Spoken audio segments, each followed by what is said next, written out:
Hello guys, and welcome back to caferussian.com. So in today's video we are going to have some speaking practice. So what do you need for this speaking session? Two things. You need to repeat how do we change verbs according to different genders in present.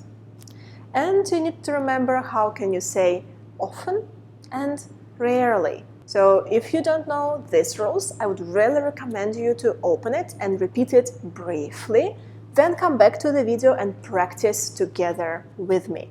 How can you say often? Часто. Часто.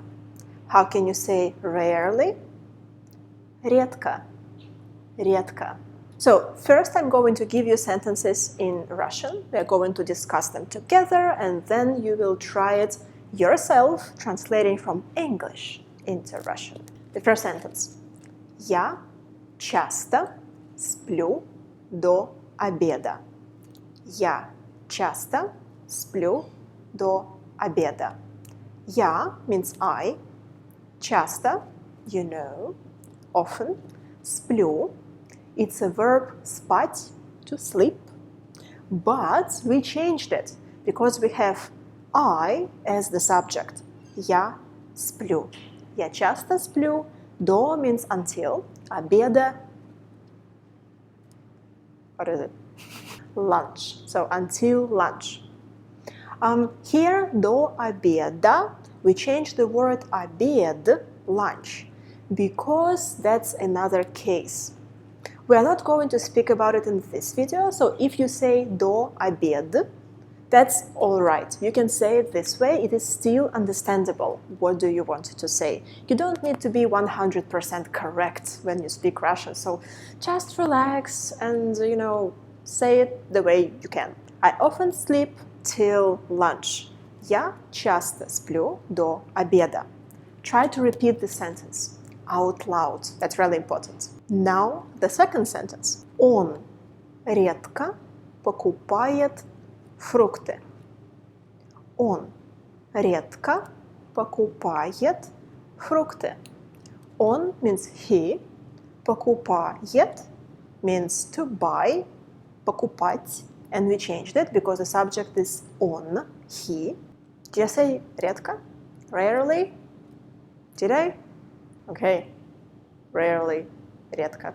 Фрукты. Фрукты means fruits. So, he rarely buys fruits. Он редко покупает фрукты. Number 3. Они не часто отдыхают вместе. Они не часто отдыхают вместе. Они means they, plural. Не часто, not often. Отдыхают, have rest. Вместе, together. So отдыхают, their infinitive form would be отдыхать, but because the subject here is они, we need to change the ending. Они отдыхают. Они не часто отдыхают вместе. And the last one is a question. Ты часто бываешь в городе? Ты часто бываешь в городе? Ты means you. Часто, well, you know. Бываешь, it's a form of the verb быть, to be.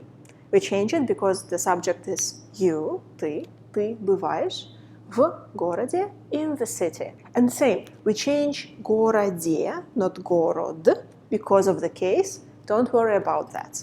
Focus on the verbs and often, rarely. So now we are going to have some practice. I will give you these sentences in English and your task will be to translate it into Russian the best you can. I often sleep till lunch. How can you say it in Russian? I will give you a few seconds to think about it. Я часто сплю до обеда. So if you said до обед, that's okay, don't worry. You are allowed. We haven't discussed that. That's the case.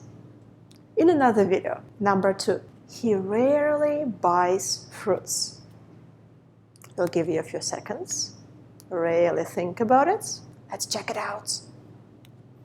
Он редко покупает фрукты. Number 3. They not often have rest together. They not often have rest together. How can you say that?